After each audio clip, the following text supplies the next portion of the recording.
You are not discovering something new. You are remembering something very old. You are not confused. You are remembering something you were never supposed to remember this early.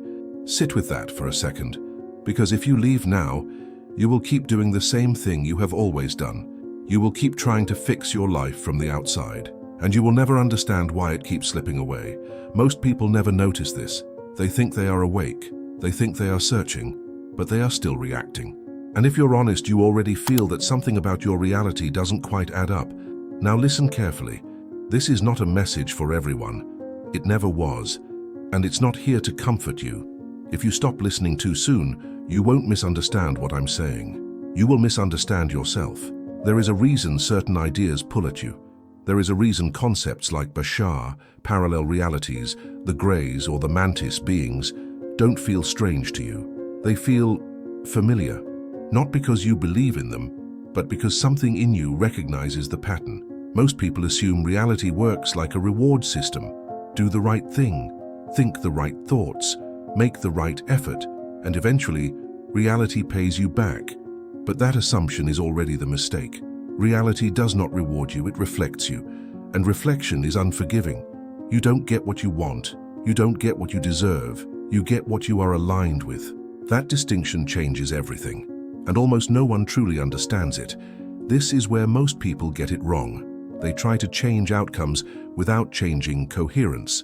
They chase beliefs instead of alignment. They memorize ideas instead of noticing resonance. And then they wonder why nothing really shifts. Bashar has pointed to this again and again in different ways, not as a philosophy, not as a system, but as an observation about how consciousness functions. Consciousness is not inside reality. Reality is inside consciousness. That sounds simple. It isn't. Because if consciousness is primary, then effort doesn't work the way you were taught. Struggle doesn't mean progress. Pain doesn't mean growth. And suffering is not a test. Suffering is misalignment. But don't rush to understand that. If you think you already get it, you're probably skipping the most important part. Now listen carefully. You are not here to become better. You are here to become more coherent. And coherence has nothing to do with positive thinking. Coherence is when what you think, what you feel, what you expect, and what you act on are not fighting each other. Most humans are fragmented. They want one thing, they expect another, they fear a third, and they act as if none of that matters. Reality responds to the dominant signal, not the words you say, not the affirmations you repeat, but the signal you broadcast consistently. This is why two people can hear the same ideas from Bashar and experience completely different lives. One tries to use the information, the other lets the information reveal where they are out of sync. Only one of them actually changes. If you misunderstand this, everything else collapses. Because the point is not to control reality. The point is to stop contradicting yourself. And this is where the idea of forgetting comes in. You were not meant to remember everything. You were not meant to see the whole structure. Forgetting is intentional. If you remembered your parallel selves all at once, you wouldn't function. If you remembered the agreements behind your life, you wouldn't play the role. If you remembered why you chose this reality, you would skip the experience, so you forget, and then you slowly remember just enough. This is not an accident, and it's not random. The rise in interest around the Greys, hybrid beings, and Mantis entities is not about aliens. It's about mirrors. These ideas surface when humanity reaches a point where it starts questioning its own trajectory. Bashar has described the Greys not as invaders, but as a version of humanity that lost something essential. Not morality, not intelligence, coherence. They became highly technological, highly analytical, and deeply disconnected from emotional integration. That disconnection didn't destroy them immediately. It hollowed them out slowly. And when a civilization loses coherence, it looks for it elsewhere. This is why hybridization appears in the narrative, not as a horror story, but as a symbol of rebalancing. But don't make the mistake of taking this literally too fast. Now listen carefully. The most important insight about the Mantis beings is not what they are, it's what they represent. They appear in experiences, dreams, and altered states as observers, coordinators, or overseers, not because they control you, but because they symbolize a higher order coherence, a consciousness that does not fragment itself the way humans do. That idea alone makes people uncomfortable, because it implies that the chaos you experience is not imposed, it's generated. And that's harder to face than the idea of being controlled. This is why twin flame narratives became distorted. Originally, the idea wasn't about finding another person to complete you. It was about recognizing parallel versions of yourself, different expressions, different paths, same core frequency.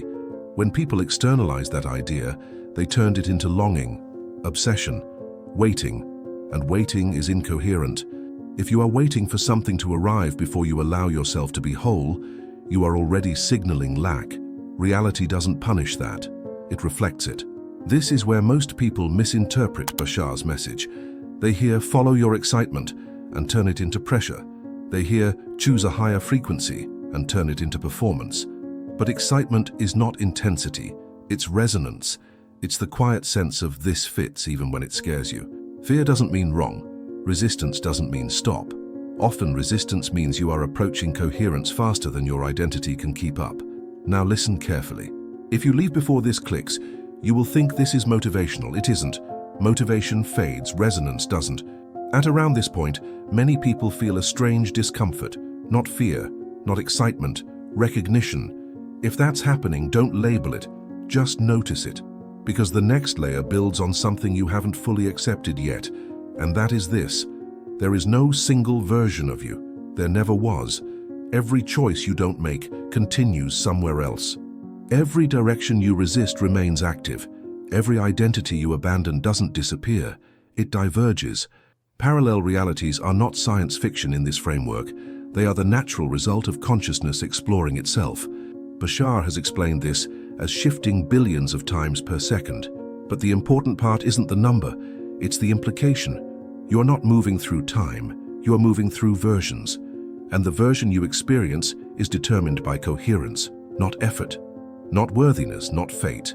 This is why punishment narratives collapse under scrutiny. If reality were punishing you, it would be consistent. If it were testing you, it would have rules. Instead, it responds instantly and impersonally, like a mirror. You smile, it smiles. You frown, it frowns. You contradict yourself, it reflects confusion. Now listen carefully. This does not mean you control everything. It means you are responsible for your signal. Responsibility is not blame, it's authorship. And authorship terrifies people who want guarantees. This is also why a silent global awakening is happening, without announcements. No single event, no mass realization.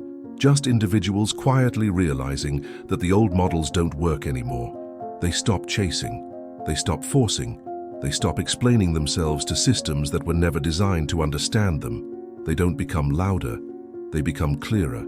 This clarity doesn't look dramatic, it looks calm. And calm is threatening in a world addicted to reaction. This is where most people get it wrong. They think awakening looks like intensity, emotion, revelation. But coherence feels boring to an incoherent mind.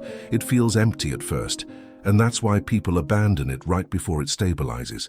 If you misunderstand this, everything else collapses, because the emptiness you feel is not absence, it's integration. It's the moment when fragmented parts stop competing, and something else begins to organize you from within.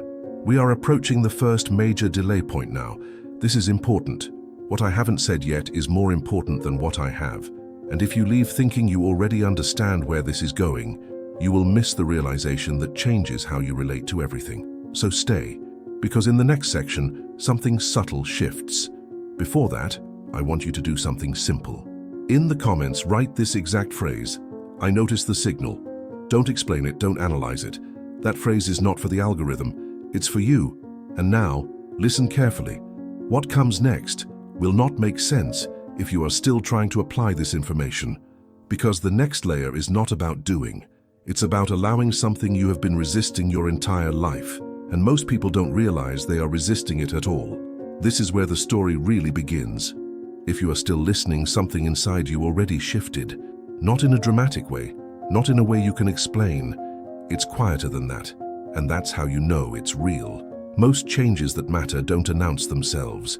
They rearrange you slowly from the inside until one day you notice you no longer react the same way. Now listen carefully. This is where most people get it wrong. They assume that if consciousness is primary, then thought must be the tool. So they try to think differently. They try to correct themselves. They try to override fear with logic. But thought is not the source of the signal. Thought is part of the echo. Your reality is responding before you finish thinking. That's unsettling for the mind, because the mind was taught it was in charge, but the mind is not the author, it's the interpreter, and interpreters are often late. This is why people feel out of sync even when they know better. They have the idea, but not the coherence. Bashar often points to this gap without naming it directly. The gap between what you say you believe and what your nervous system expects. Expectation is deeper than belief. Belief is a story you can change quickly. Expectation is a pattern built through repetition. Reality responds to expectation, not because expectation is powerful, but because it's consistent. If you expect struggle even unconsciously, you will move toward versions of reality where struggle is normal, not as punishment, as reflection. This is why suffering repeats until it's understood, not forgiven, not transcended, understood. Suffering is information. It tells you where you are out of phase with yourself, but most people personalize it. They turn it into identity. I am broken. I am unlucky. I am blocked. Those statements feel true because they are coherent with past experience. But coherence with the past does not mean alignment with your current self. And here is where forgetting becomes crucial again. You forget who you are, so you can discover who you are becoming. If you remembered the version of you that already moved through this, you would rush. You would skip steps. You would try to imitate yourself. An imitation creates distortion. Parallel versions of you are not goals. They are references. They exist to show what is possible, not what is required. This is why people get confused when they hear about parallel selves. They turn it into pressure. If another version of me is successful, why am I not? That question is incoherent, because success in one reality does not invalidate exploration in another. You are not behind. You are exploring a different angle. Now listen carefully. The idea of a silent global awakening is not about numbers, it's about timing. It happens quietly because loud change triggers resistance. When people feel pushed, they defend their identity. But when change happens slowly, people adapt without realizing it. They stop believing certain things. They stop fearing certain outcomes. They stop chasing validation. They don't announce it, they just live differently. This is happening now, not everywhere, not all at once, but enough that the old systems are starting to feel unstable, and instability is not collapse. It's reorganization. This is where the symbolism of the Greys and the Mantis Beings becomes relevant again, not as literal visitors, but as representations of different relationships to consciousness. The Greys represent hyper-focus without emotional integration, intelligence without grounding, survival without meaning. They are what happens when coherence is sacrificed for efficiency. The Mantis Beings, in contrast, represent oversight, pattern recognition, a wider bandwidth of awareness. They don't rush, they don't react, they observe. This difference matters because humans are being asked collectively to shift from reaction to observation, not to detach, but to see more. Most fear comes from identifying with the first reaction, the surge, the impulse, the story. But reaction is not truth, it's momentum. Observation slows momentum, and when momentum slows, choice appears. This is why so many people resist slowing down. They are afraid of what they'll see. Now listen carefully. If you think this is about becoming passive, you're missing it. Observation is active. It requires presence, and presence reveals contradictions. Those contradictions were always there. You just didn't stop long enough to notice them. This is where twin flame ideas originally pointed, not to another person, but to internal coherence. When your inner contradictions dissolve, relationships change automatically, not because you did the work, but because you stopped broadcasting mixed signals. And mixed signals attract mixed experiences. People often ask why certain connections feel intense but unstable. It's because intensity can exist without coherence. Fire without structure burns fast. Coherence gives form to energy. Without it, everything feels dramatic and temporary. This is why waiting for someone else to complete you never works. Completion is coherence, and coherence is internal. If another person resonates with that, the connection stabilizes naturally. If they don't, the connection fades without drama. This is not loss, it's alignment. Now listen carefully. At this point in the narrative, many people start trying to apply these ideas. They ask themselves, am I coherent right now? That question is already too mental. Coherence is felt, not evaluated. It feels like calm clarity, even in uncertainty. It feels like moving forward without forcing certainty. It feels like trusting motion more than destination. This is uncomfortable for the part of you that wants guarantees, and that part will try to hijack this information. It will turn it into rules. Do this. Avoid that. Always choose excitement. But excitement is not a rule, it's a signal. And signals change moment to moment. Following excitement does not mean chasing pleasure. It means choosing what feels most aligned now, even if it's subtle. Sometimes that means rest. Sometimes that means honesty. Sometimes that means letting something end. Excitement is not always loud, because later something will click that reframes everything you think you know about choice. You are always choosing, even when you think you are stuck. Stuck is a choice to remain coherent with a known pattern. It feels safer than the unknown. This is why people repeat cycles they claim to hate. Familiar pain feels predictable. Unknown alignment feels risky. Reality does not judge that choice. It reflects it. This is also why forcing change backfires. Force is incoherent. It introduces resistance into the signal. The more you push, the more reality shows you obstacles. Not to stop you, but to mirror your internal pressure. When pressure dissolves, paths open. Not magically, naturally. Now listen carefully. This does not mean waiting passively. It means acting without internal conflict. Action taken in coherence feels different. It feels clean. Even if it fails, it doesn't drain you, because it wasn't fueled by fear. This distinction is subtle but life-changing, and most people never notice it. They confuse exhaustion with effort, but exhaustion comes from internal resistance, not from action itself. Aligned action energizes, misaligned action depletes. This is how you know, not by results, by how you feel after moving. Now listen carefully. We are approaching the deeper layer, and this is where the idea of parallel realities stops being theoretical. You are not moving toward a future. You are selecting a present. Every choice is a frequency adjustment. You don't attract a future event. You align with a version of now where that event already exists. This is why timing feels strange. Sometimes things happen instantly. Sometimes they never happen. It's not about patience. It's about resonance. If the version you are aligned with includes that experience, it appears naturally. If it doesn't, forcing won't help. This is where people get frustrated. They say, but I did everything right. There is no right. There is only aligned or not. And alignment is honest. It doesn't care how hard you tried, it responds to what you are. Now listen carefully. This is where many people abandon the path, because they realize they can't fake coherence. They can't pretend to be aligned. Reality sees through performance, and that feels exposing. But exposure is freedom, because once you stop pretending, the signal clears. This is also where the idea of a silent awakening becomes personal. It's not about humanity, it's about you. You stop needing permission. You stop needing validation.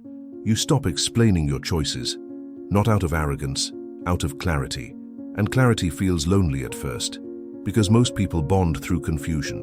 When confusion dissolves, some connections fall away. Not because you changed, but because the signal changed. This is not loss, it's reorganization. Now listen carefully. If you're still here, something important is coming, but it cannot be understood yet, because there is one assumption you're still holding that hasn't been questioned. And until that assumption loosens, everything else remains partial. That assumption is about control, and we will dismantle it slowly. Not now, later. For now, I want you to notice something. Your attention feels different than when this started. Less tense, more open. That's not accidental. That's coherence increasing. Before moving on, I want to anchor this moment. In the comments, write this exact phrase.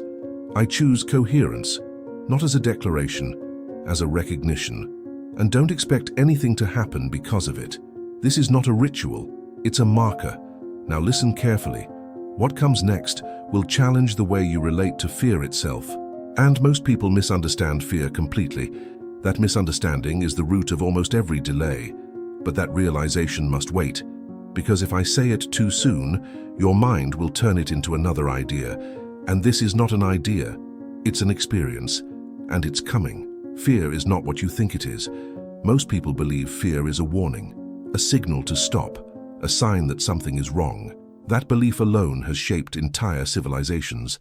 But fear is not a message from reality. It's a reaction inside the body when coherence is threatened. Now listen carefully.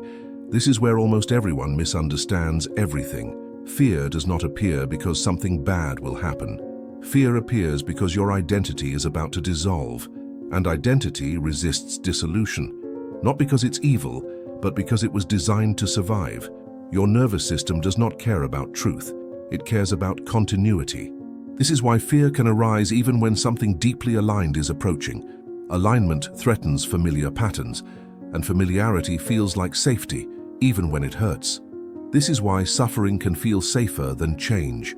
Suffering is predictable. Alignment is not. Now listen carefully.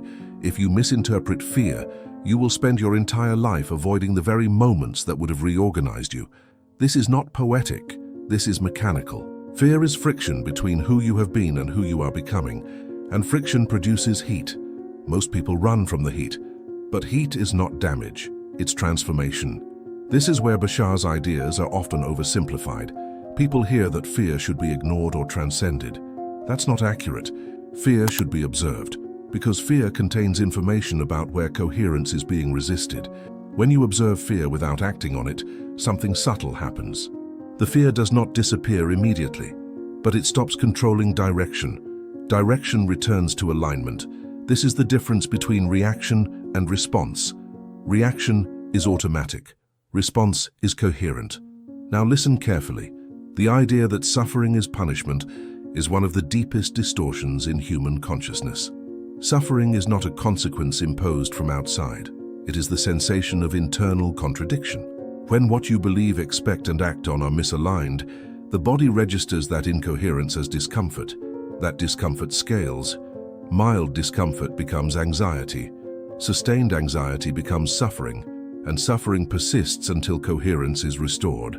Not through effort, through honesty. This is why no external solution can permanently end suffering. You can distract it, you can numb it, you can temporarily escape it. But unless the internal contradiction dissolves, suffering returns in another form. This is not a flaw, it's a feedback system. Reality is constantly communicating with you, not in words, in sensations. Most people don't listen. They argue with the signal. They say, this shouldn't be happening. Reality doesn't care what should happen, it reflects what is. Now listen carefully. This is where the idea of control collapses. You were taught that control means forcing outcomes, planning, managing, predicting. But control in the context of consciousness means consistency of signal. You don't control reality by pushing it. You control your experience by stabilizing coherence. And stability does not mean rigidity. It means alignment across levels.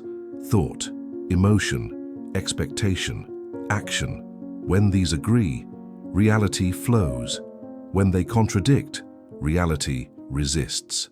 Not to punish, to mirror. This is why so many people feel exhausted without doing much. Their internal system is constantly fighting itself, and internal conflict consumes more energy than action ever could. You do not move toward alignment. Alignment moves toward you. But that sentence is meaningless until you experience it. So don't try to understand it yet. Just let it sit. Now listen carefully. Let's return to the idea of parallel versions of the self, not as theory, as lived experience. Every time you hesitate, there is a version of you that doesn't. Every time you speak honestly, there is a version of you that stays silent. Those versions do not judge each other. They simply exist, and you are constantly tuning between them. This tuning is not random. It follows coherence. The version of you that feels lighter, clearer, more present is not better. It's simply more aligned with your current frequency. This is why you sometimes feel like you've outgrown situations, people, or desires. You didn't abandon them. You tuned away from them. And tuning does not require justification. This is why explanations feel exhausting after a certain point. You are no longer trying to convince anyone, you are simply moving. Now listen carefully. The idea of a silent global awakening becomes clearer here. It's not about everyone waking up. It's about enough people stabilizing coherence that incoherence becomes obvious. Old narratives stop working. Fear-based systems lose credibility, not because they are attacked, because they no longer resonate. And resonance determines relevance. This is why control systems are becoming louder. Loudness is a sign of instability. Coherence does not need to shout. This pattern appears everywhere. In relationships, in institutions, in internal dialogue. The louder the voice, the weaker the foundation. Now listen carefully. This is also why experiences involving the Greys and Mantis beings appear during altered states, dreams, or transitional moments. They are not random. They surface when the mind loosens its grip. The Greys symbolize what happens when consciousness prioritizes control over coherence. Highly intelligent, highly efficient, deeply disconnected. The Mantis beings symbolize coordination beyond ego, not authority, not domination, oversight, the ability to see patterns without being emotionally entangled in them. This is why people describe Mantis beings as calm, neutral, observant. They are not invested in outcome, they are invested in balance. That distinction matters, because investment in outcome creates attachment. Attachment creates fear. Fear creates distortion. Balance allows movement without resistance. Now listen carefully. Humanity is being asked, subtly, to mature beyond outcome obsession, not to stop caring, but to stop gripping. Gripping creates friction. Letting go creates flow, but letting go is misunderstood. People think letting go means indifference. It doesn't. It means trusting coherence more than control. This is terrifying for identities built on management, because management implies threat, but coherence implies trust, and trust dissolves the need for defense. Now listen carefully. This is where forgetting becomes compassionate.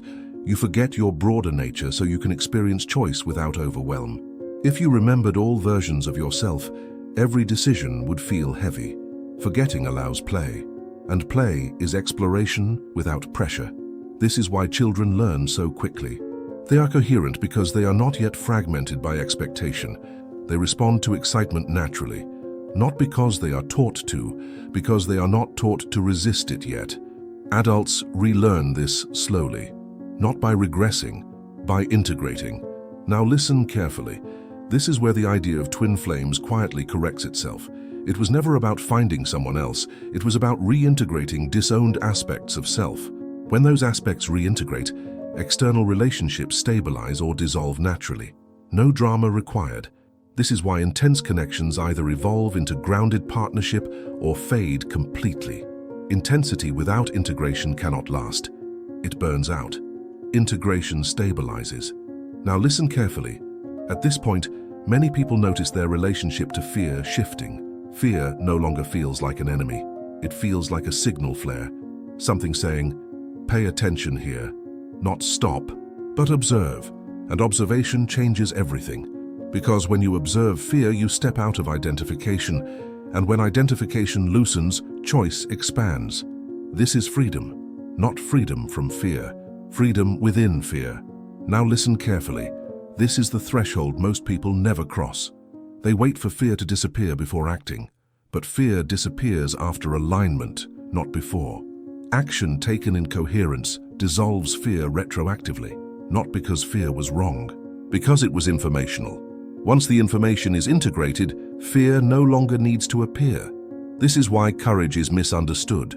Courage is not absence of fear. Courage is alignment despite fear. Now listen carefully. We are approaching the point where everything begins to converge, but something is still missing, and it has to do with time. Most people think change takes time, but time is not the cause. Time is the effect of movement through versions. When alignment stabilizes, change appears immediate. When alignment fluctuates, change appears slow. Time reflects coherence. This is why some shifts feel instantaneous and others feel endless. Not because reality is inconsistent, because alignment is. Now listen carefully. This is where the mind struggles, because the mind wants timelines, dates, steps, guarantees. But guarantees require control, and control disrupts coherence. This is the paradox. The more you demand certainty, the more uncertainty appears. The more you trust coherence, the more stability emerges. Now listen carefully. This is not surrender, it's authorship. You are not giving power away. You are reclaiming it from illusion. Illusion of control, illusion of punishment, illusion of linear progress. Reality is not linear. You already know this.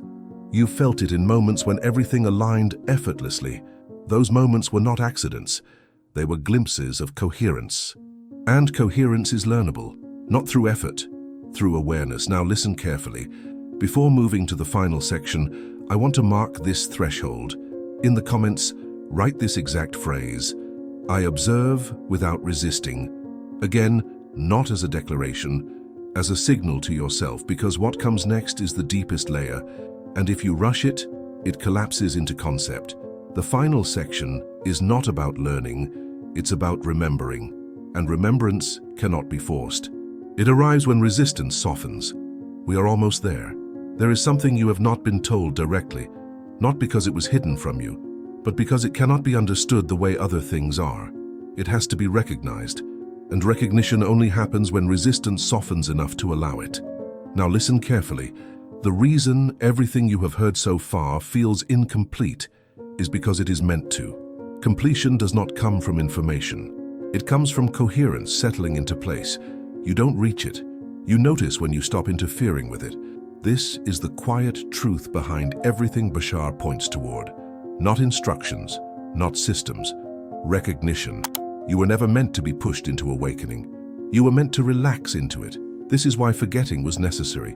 If you remembered too much too soon, you would try to control the process, and control fractures coherence. So you forget, you play, you struggle, you question. And slowly, without realizing it, you begin to align. Not upward, not forward, inward. Now listen carefully. The idea that there is a final realization is another illusion. There is only deepening, and deepening feels less dramatic with time. That's how you know it's real. When truth first appears, it feels electric. Later, it feels obvious, and obvious does not mean unimportant. It means integrated. This is why those who truly resonate with these ideas do not evangelize. They don't need to. Their presence does the work. Coherence is felt, not argued. This is also why the idea of belonging changes. Belonging is not joining a group, it's recognizing a frequency. You notice it instantly, in certain voices, in certain silences, in certain moments where words are unnecessary. This is not coincidence. Nothing is coming to save you, and nothing ever needed to. That sentence can feel heavy or freeing. It depends on how you hear it. If you hear it as abandonment, something inside you is still waiting. If you hear it as relief, something inside you already knows. You were never broken. You were never incomplete. You were exploring contrast, and contrast sharpens awareness. Now listen carefully. The reason the grays appear as a cautionary mirror is not because technology is evil. It's because intelligence without coherence becomes self-consuming. Efficiency replaces meaning. Optimization replaces presence. And eventually experience becomes hollow. The grays symbolize a path humanity flirts with, but does not have to take. Awareness of that path is what allows deviation. The Mantis Beings symbolize something else entirely. Not authority, not superiority. Integration across layers. Mind, emotion, intuition, perception. They represent what consciousness looks like when it stops fragmenting itself. This is why they appear neutral. Neutrality is not indifference, it is stability. Stability allows movement without distortion. Now listen carefully. Humanity is not being judged, it is being observed, not by others, by itself. And observation is the first step toward coherence. When you see yourself clearly, you adjust naturally. No punishment required, no reward needed. This is why the awakening is silent. Noise belongs to conflict. Silence belongs to clarity. Now listen carefully. You may notice that the urge to understand everything has softened. That is not resignation. It is trust. Trust not in belief, trust in alignment. Alignment does not promise comfort, it promises honesty. And honesty simplifies life, not because it removes challenges, but because it removes internal war. Now listen carefully. The most subtle shift happens here. You stop asking, "What should I do?" and start noticing, "What feels coherent now?" That question has no universal answer, and that's the point. Your alignment is personal. Your path is specific. Comparison dissolves. Envy dissolves. Waiting dissolves. What remains is motion without strain. This is not excitement as intensity, it is excitement as clarity. Sometimes it feels like action, sometimes it feels like rest, sometimes it feels like letting something end without explanation. All of it is valid. Now listen carefully. At this stage, many people feel a strange sense of familiarity, as if they have been here before. That feeling is not memory, it is recognition. Recognition of a frequency you have aligned with many times across many versions. This is why the idea of parallel selves stops feeling abstract. It feels intimate. You are not alone because there are others like you. You are not alone because you are not singular. You are an expression within a larger field of awareness exploring itself. This is not grand, it is simple. Now listen carefully. The reason this message cannot end with a conclusion is because conclusions imply arrival. And there is no arrival. There is only continued coherence, continued noticing, continued adjustment. This is not endless seeking, it is endless presence. Presence deepens, presence stabilizes, presence belongs. Now listen carefully. Belonging is not something you earn, it is something you remember. You belong because you are. Nothing else is required. This is why the urge to prove fades, why the need to convince dissolves, why silence becomes comfortable. You no longer need to be understood by everyone. You only need to be aligned with yourself, and alignment speaks quietly. Now listen carefully.